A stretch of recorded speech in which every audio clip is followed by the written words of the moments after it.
Assalamualaikum warahmatullahi wabarakatuh. Jumpa dengan saya Ridwan Udin. Saya mengampu bimbingan konseling di MTSN 12 Madiun. Kami ucapkan selamat datang di kampus MTSN 12 untuk seluruh siswa kelas 7 baik yang ada di kampus 1 maupun kampus 2. Untuk persiapan kelas, saya yakin sudah mandi, sudah sarapan. Nah, ini laptop atau HP-nya yang mungkin baterainya sudah menipis, silahkan ambil cas ya, disiapkan casnya, dicas. Kemudian sudah pasti sejak pagi mengikuti. Nah, ini sudah berpakaian rapi. Terus ini yang perlu diperhatikan, jangan meninggalkan kelas sebelum materi ini nanti selesai. Kemudian catat rangkuman materi dan tugas yang nanti akan diberikan oleh Bapak Ibu guru. Jadi material yang dibutuhkan untuk persiapan apa? Siapkan buku catatan, alat tulisnya, kemudian cas HP-nya, dan kemudian yang penting lagi, kalian harus menyimak materi sebagai bentuk unjuk kerja atau partisipasi kalian dalam kegiatan ini. Lesson for the day bersama Bapak Ridwan. Materinya apa? Nah, ini anti diskriminatif. Pengertian anti diskriminasi adalah perlawanan atau pelanggaran pada tindakan yang menunjukkan pada pelayanan yang tidak adil terhadap perilaku individu tertentu seperti anti diskriminasi suku, agama, ras, ekonomi, status sosial, dan lain sebagainya yang akan dapat menyebabkan perpecahan dan rusaknya kerukunan antar masyarakat dan bangsa. Teori anti diskriminasi, nah ini batasannya.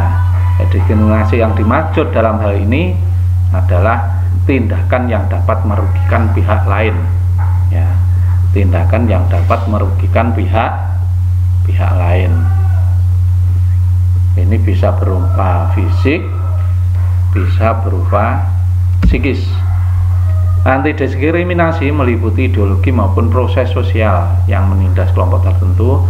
Nah, ini biasanya sering didasarkan karena budaya, ras, gender, disability, ya, umur atau age, dan sebagainya.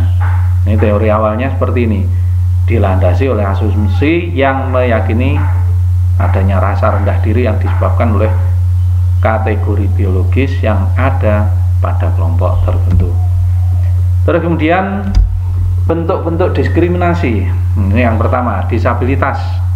Jadi kekurangan dari kondisi tubuh, mungkin ada yang kakinya pincang, ada yang matanya tidak kelihatan sebelah, atau mungkin jarinya ada yang putus dan sebagainya.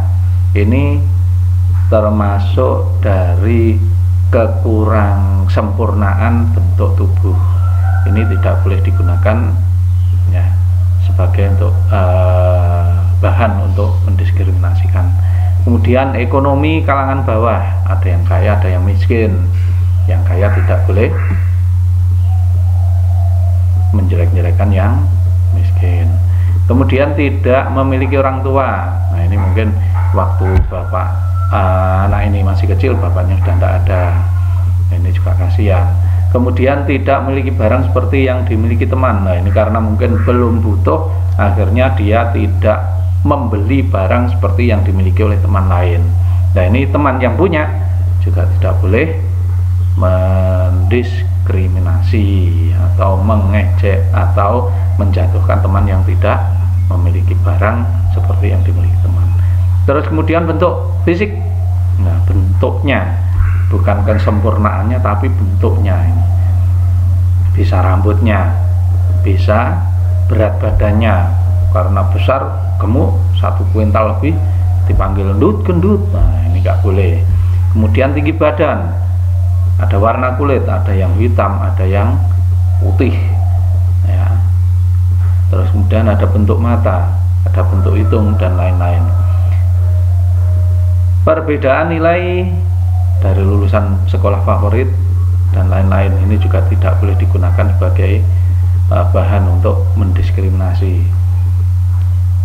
Kemudian satu keluarga itu, kalau orang-orang dulu satu keluarga bisa 12 anaknya, ada yang 10, ada yang 8, banyak keluarga besar. Ini juga tidak boleh digunakan sebagai bahan diskriminasi.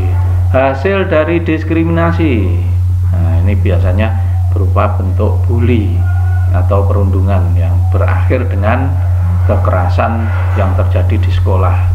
Terus berikutnya bisa kenakalan anak di luar batas kewajaran. Nah, ini bullying. Apa itu bullying? Bullying adalah salah satu bentuk dari perilaku agresi dengan kekuatan dominan pada perilaku yang dilakukan secara berulang-ulang dengan tujuan mengganggu anak lain atau korban yang lebih lemah dari dirinya. Ini tidak boleh. Biasanya per awal semester, awal ajaran baru, anak kenalan. Setelah kenalan, apa yang terjadi? Ya, semakin akrab, tetapi kemudian mulai ada ejek-ejekan. Nah, ini 1, 2 bulan, 3 bulan biasanya mengerucut dan menjadi perkelahian. Berikutnya jenis bullying, bisa verbal, berarti bentuk omongan, bisa fisik. Nah, ini bisa berupa tindakan fisik, ya, jewer-jeweran dan sebagainya. Kemudian relasional sosial, hubungan sosial, ya, ada yang bentuk kelompok-kelompok, ya, cing-cingan, ini tidak boleh. Kemudian ada bullying elektronik, nah ini lewat HP. Kemudian dampak negatif bullying, nah ini tergantung fisik. Ini bisa terganggu fisik, ya, bisa bentuk cedera, sakit dan sebagainya. Kemudian tekanan psikis, ya, rasa takut, cemas. Ini terus kemudian ada pergaulan sosial terganggu, minder dan sebagainya. Ini kemudian akan muncul biasanya prestasi belajarnya jelek. Karena apa? Yang atas-atas itu sudah terlakukan dan membuat orang tidak bisa berkembang. Nah, ini rangkumannya. Pertama, diskriminasi bisa dialami oleh siapa saja, di mana saja, dan kapan saja. Yang kedua, pahamkan pada dirimu bahwa kita makhluk individu yang selalu memiliki banyak perbedaan. Yang ketiga, tanamkan untuk bisa hormat dan menghargai orang lain. Cinta kasih antara sesama teman dan jangan takut berbeda. Terima kasih. Ini yang bisa saya sampaikan. Akhirul kalam, wassalamualaikum warahmatullahi wabarakatuh.